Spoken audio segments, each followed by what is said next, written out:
Bismillahirrahmanirrahim.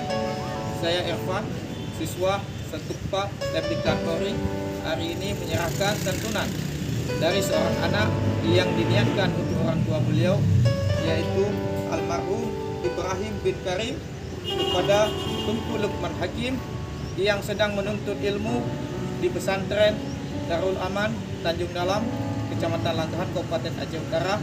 Ini merupakan donasi yang kedua untuk beliau sebesar Rp500.000.